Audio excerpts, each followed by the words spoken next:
At a moment when Asia's political temperature is rising, a new flashpoint has emerged: the rapid deterioration of China-Japan relations following Prime Minister Takaichi's warning that a Taiwan crisis could become a direct threat to Japan's national survival. Behind Beijing's unusually sharp reaction lies a far deeper story: an economy buckling under stalled growth, collapsing real estate giants, and internal pressure from within the Communist Party itself. From unfinished ghost cities stretching across provincial skylines to a leadership trapped by its own ideological rigidity, these events reveal why China's current direction under Xi Jinping has become more desperate, more inwardly strained, and increasingly reliant on external friction to maintain political control. Today, we break down these converging crises and explain how they shape Beijing's latest hard-edge posture toward Tokyo, and what it all means for the region's future.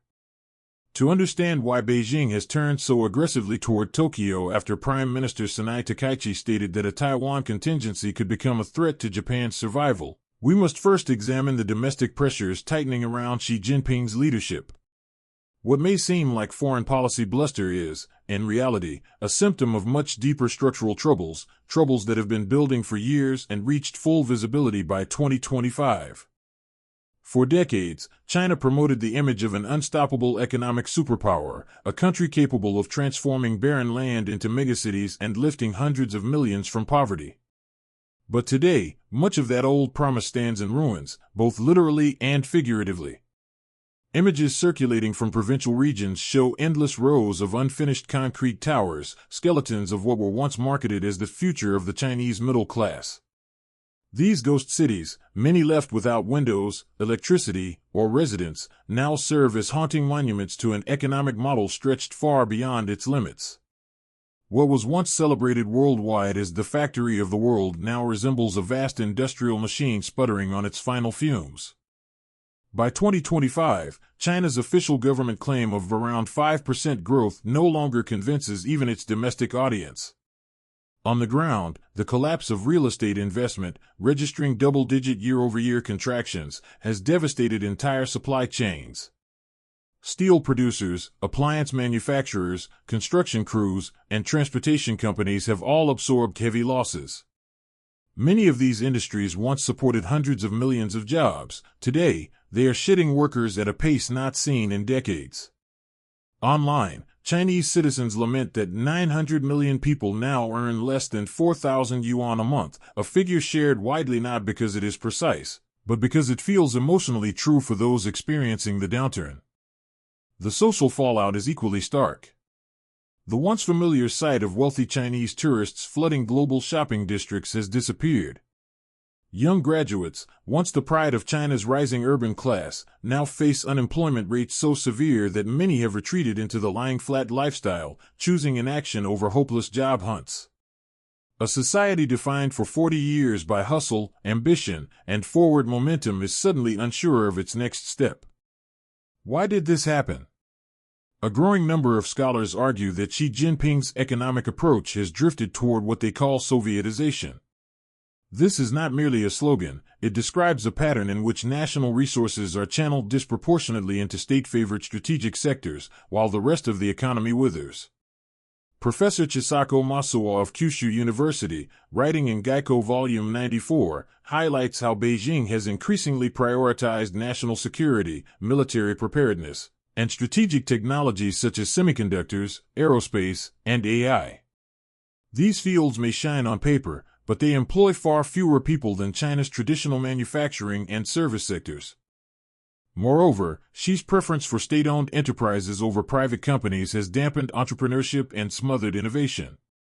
In effect, China is investing in the decorative armor of great power status while its economic engine overheats and stalls, like a driver ignoring the smoke rising from the engine while obsessing over repainting the exterior.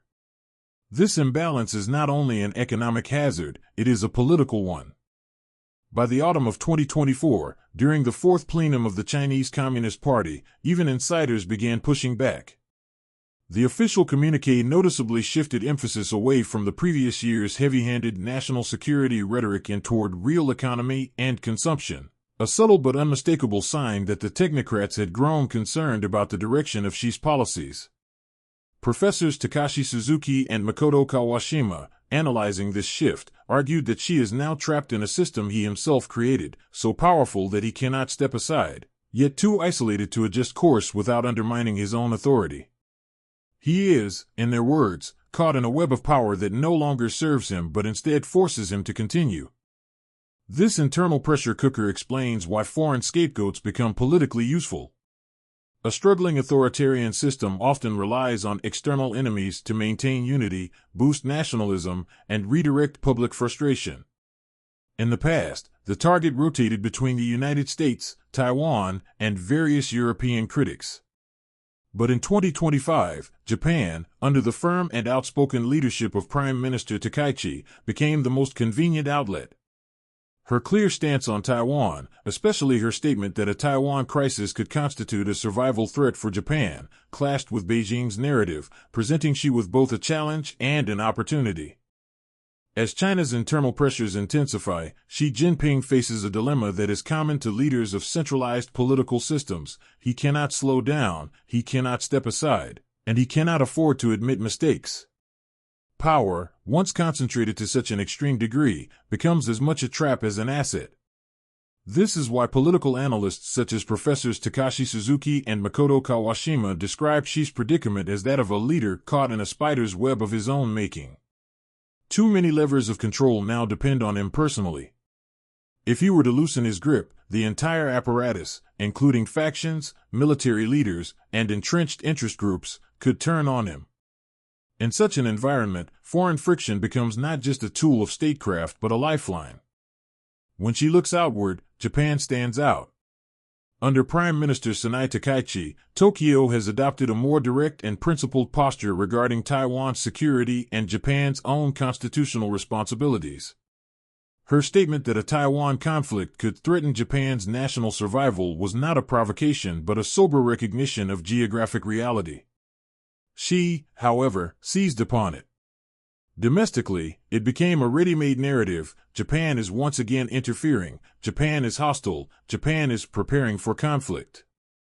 In an authoritarian ecosystem where criticism cannot be directed at the leadership, external blame becomes a vital political resource.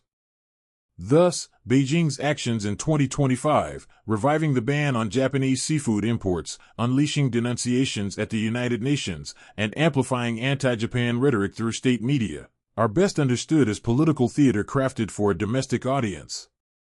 These measures are not grounded in health concerns, diplomacy, or international law. They are deliberate pressure valves meant to redirect public anger away from China's economic troubles and toward a convenient and historically familiar foreign target.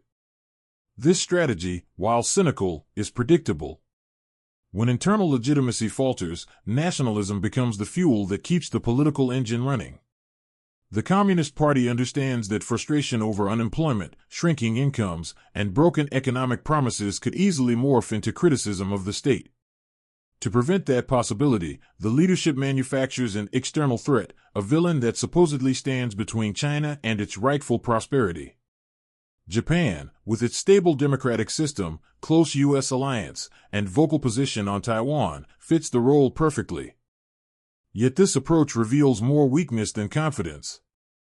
A stable, confident nation does not lash out at its neighbors whenever domestic conditions worsen. A truly rising power does not fear open debate or economic transparency. What China displays today is not the assertiveness of a strong state but the brittleness of one losing economic momentum while clinging to ideological certainties.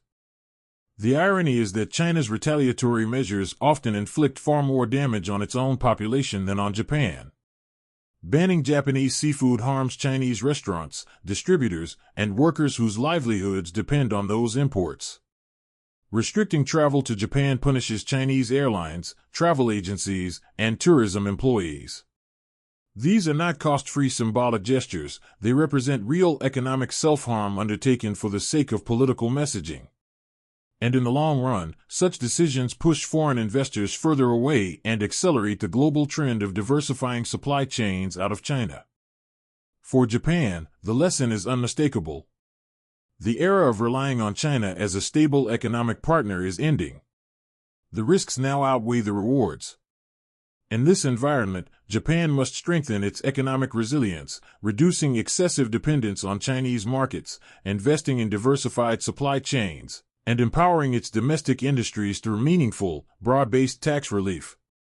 A stronger, more confident Japan is the best defense against both economic coercion and regional instability. Cutting unnecessary regulations, revitalizing consumer spending, and enabling small and medium-sized enterprises to thrive will do more for national security than any diplomatic statement. At the same time, Japan must avoid the pitfalls that have trapped China, namely, allowing the state to grow so large that it smothers private initiative. Excessive subsidies, overly complex welfare schemes, and sprawling bureaucracies risk repeating the very Sovietization that has paralyzed Beijing. A vibrant market economy, supported but not suffocated by the state, offers the flexibility and creativity needed to navigate a turbulent century. Ultimately, China's behavior toward Japan in 2025 is not the action of a confident rising giant but the reaction of a strained system running low on political oxygen. Xi Jinping, facing mounting economic decay and internal skepticism, cannot stop, cannot slow, and above all cannot admit error, so he turns to the oldest playbook in authoritarian politics: create an enemy, direct public anger outward, and hope the storm at home dissipates.